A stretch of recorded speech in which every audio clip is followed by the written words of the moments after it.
this is me, Eva G, and welcome back to my channel!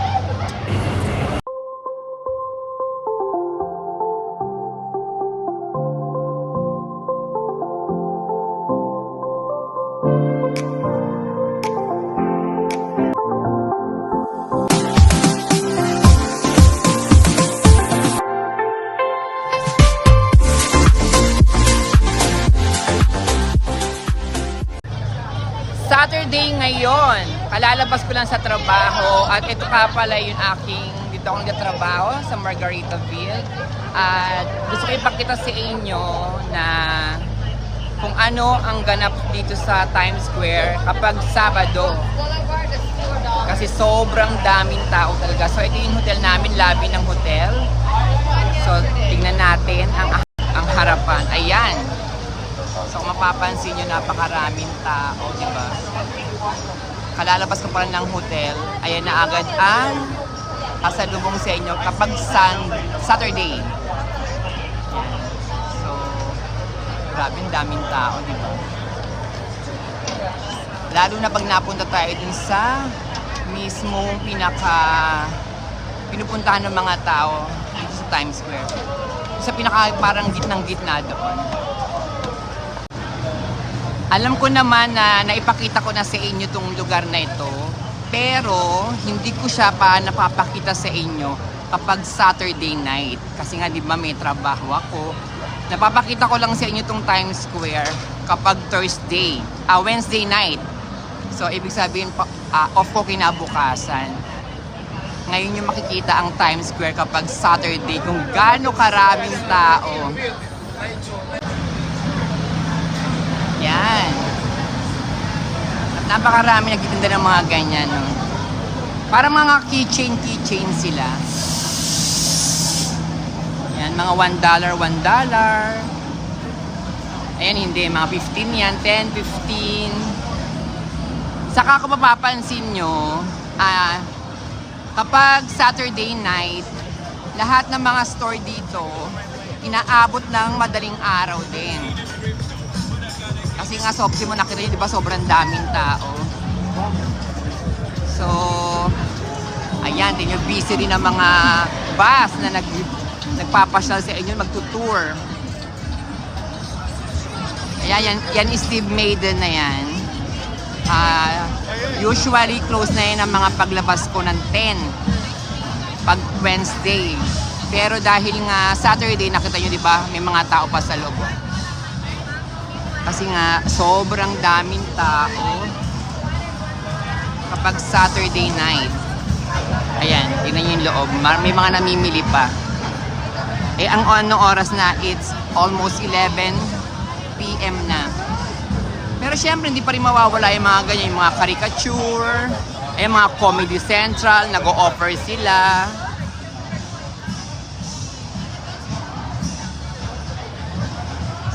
Ayan, may mga ganyan. Parang mga paint din na ganyan. $5 siya tayo, no? 10. Oh, may ganap ngayon dito. Ayan,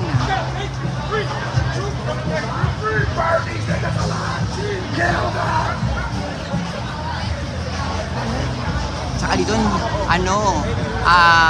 masasanay ka na bigla na lang may nagsisigawan. Bigla-bigla na lang may sisigaw, bigla-bigla na lang may mandudura, mga At ayan naman, syempre, nakita nyo kung gaano karaming tao. Pag tumingin kayo doon, di ba?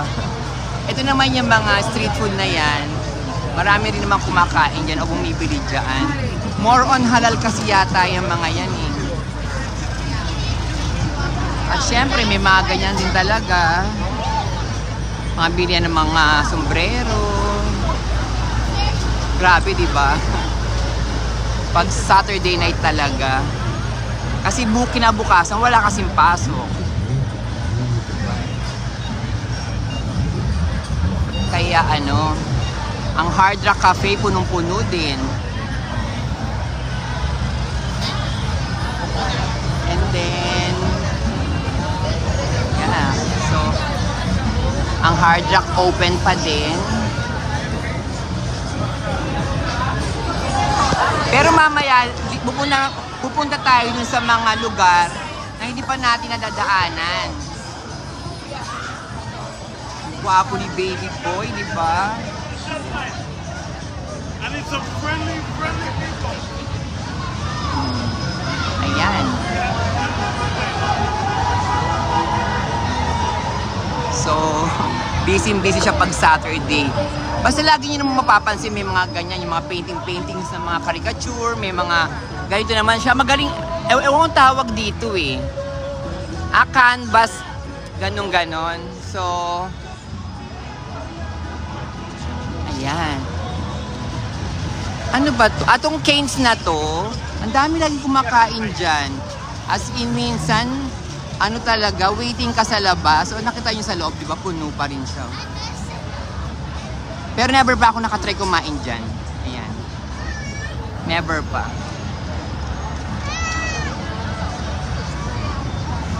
Ayan nga pala yung Paramount. Ito yung Palladium kung saan ginaganap din mga concerts. Ayan. At wala pa tayo sa kabilang side, nakita nyo napakaraming tao.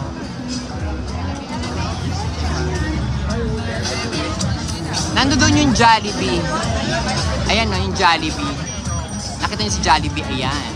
So ayan yung Jollibee ng Times Square. So ayan, sumusugod na ang mga hot store. Charot. Diba? Iba talaga ang Times Square kapag Saturday night.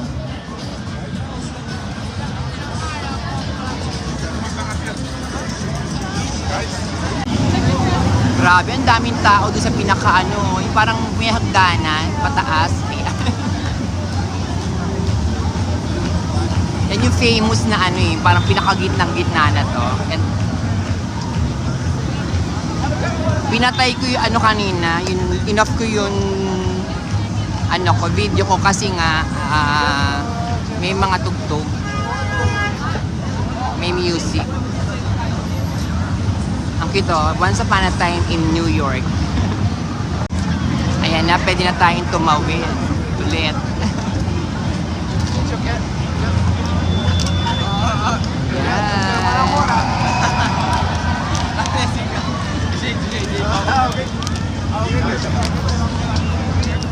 Ganito ang ganap kapag Saturday night. Ayan, American Eagle. Oh, saan ba si King Kong ba yan? Ito pa, oh, white naman, saka si black.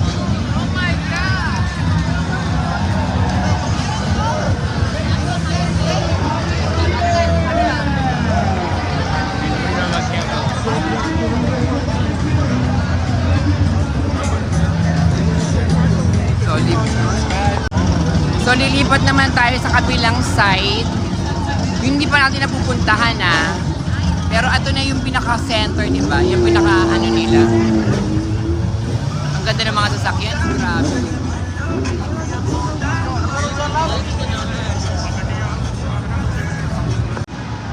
Ito naman yung sinasabi kong mga dadaanan natin na hindi pa natin napupuntahan.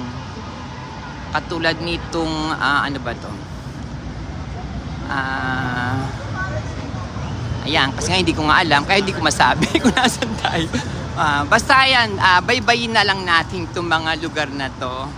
Kasi parang, ayun yung Times Square di ba? Ando doon yung Times Square, ayan, yung maraming tao. So dito naman tayo sa mga restaurants. So dito, Irish pub. May Irish pub, dalawa. Kaloka, di ba? Bongga. Tapos, hi! Yan. Yan. Masarap magganyan, di ba? Pasok ka sa club, no, inom ka ng isang boting, isang beer or mag-margarita ka. Di ba? Tapos, ano ba to? Hindi ko din alam. Wala kasi nakalagay. Pero, ayan. Sorry. Yan. And then, ito naman, Hotel Muse. Ayan. The Muse Hotel. Nandito na tayo sa Avenue of America, 6th Avenue, 46 West. So, nakita ko agad, pagliko ko, nakita ko andito na tayo sa Radio City, yung famous na Radio City. Oh my God, ang bilis ko naman. From Times Square, ito lang pala yung shortcut pala. Napansin ko, itong lugar na to, bilihan siya ng mga diamonds, ng mga gold. So pag may mga nagbenta siguro ng mga gold at gusto mong ibenta yung mga diamonds mo dito at gusto mong benta yung gold mo dito rin. Ayan. Hanggang dun yata, para kasi napansin ko, puro meron sila we buy gold, diamond. So lakad pa rin tayo at yung pinakita kong Radio City kanina, ito na yun, dinadaanan na naman natin. Papunta tayo doon. Ngayon ko lang napansin, nalaman na yung shortcut pala ng papuntang Radio City doon sa dinaanan ko. So, ito na siya. Ayan. Ito na yun. Ayun yung kulay pink na yun ang Radio City. Yun yung sikat na Radio City rito.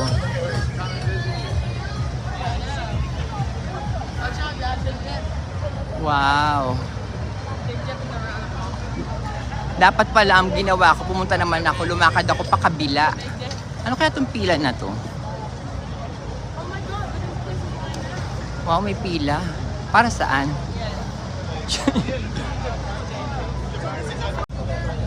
Ito palang pagkahaba-habang pila na hanggang doon, yung nakita natin. Ito pala siya, bumibili sila ng food, halal food. Ayan. So, napakahaba ng pila hanggang doon sa yung dinaanan natin kanina. Oh, wow. Siguro sobrang sarap nito kaya ganyang kahaba ang pila. At syempre, ayun na nga yan. Ayun na yung Radio City. At ano ba yan? Yung NBC. At pag diniretso mo to, ayan, yan na pala yung yun sa Rockefeller. Yung kapag Pasko, yung Christmas tree, pinakamalaking Christmas tree dyan. Dyan nilalight. Dyan binubuksan. Oh my God. So napuntahan ko na pala to. Yung cute naman ng karwahe. Oh.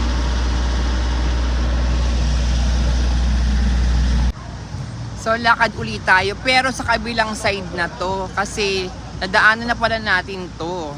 Ngayon ko lang nalaman na yung shortcut nung inikutan natin, papunta pala dito sa pinaka Radio City, saka sa pumuntang Rockefeller. So, ito nga pala ang aking outfit. Ayan. So, tayo ay naka-pink. Pink kalu.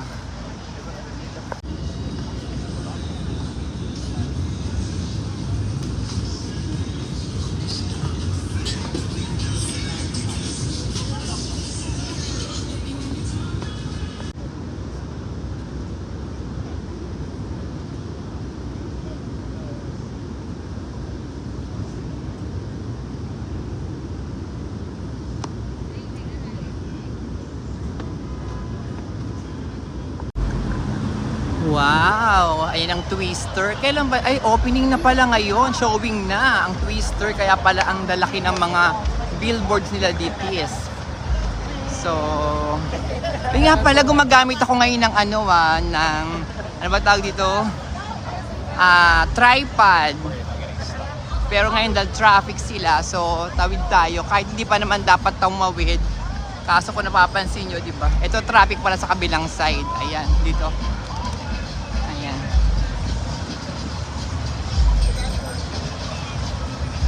So punta na tayo yung Port Authority, pero malayo pa ho to sa Port Authority.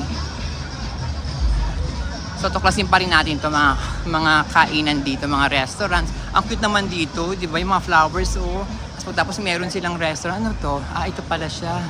Celtic Pub. Saka dito nga pala, lahat ng mga nagpa-pub o kung magka-clubbing kayo, magdadala kayo ng ID kasi hinahanapan kayo ng ID. Kahit na hindi na kayo mukhang bata, hindi ko na natuloy yung sinasabi ko kanina na kapag mga nagpa-pub dito o nagba-bar, hinahanapan ng ID kahit na hindi ka ng bagets. I mean, hindi pa, yung mukha mo hindi na bagets, alam naman nilang parang nasa tamang edad ka na, pero hinahanapan ka pa rin ng ID para masigurado. Siyempre, ito na naman yung Tianggian na nakita ko nung nakaraan. Hindi ko lang matandaan kung na-vlog ko ba to o basta yung mga bilyan ng mga accessories, may mga food din naman. And ayan, may mga juice. Ayan, Mr. Smoothies. May mga Bath and Glow, Jimmy shoes. May mga damit din naman, ayan. Hindi ako pwede magtagal kasi may mga may mga music. So ito yung paborito ko nilalaro. My God! Maglalaro ako niyan minsan pag bago ko mag-off. Kaso nga lang kasi, bukas lang sila kasi kaya ganitong oras nang alas 12 na kasi nga Saturday maraming tao. Pero yung araw nang mag-off ako, close na yung mga yan. Kaya sayang. Kaya ngayon ko kayo nirampa kasi para mas marami kayong makita kahit papaano. So dito tayo dumaan sa kapila. Papuntang Port Authority. Pero kasi sinasabi ko malayo tong sa Port Authority. Ibang way lang daanan natin. At itong way na to mukhang walang masyadong tao. So, ayan. Ay. Nandito na tayo sa... Saan na nga ba to? Saan na nga ba to? Hindi ko rin alam. Pero, alam ko hindi ako maliligaw kasi nga, itong lugar na to, yung inikutan ko, Times Square, kahit saan ka dumaan, sinasabi ko lagi, ang bagsak mo lang din sa paligid nito. At ang alam ko, doon dire-diretso yung Port Authority. So, lakarin lang natin ang lakarin.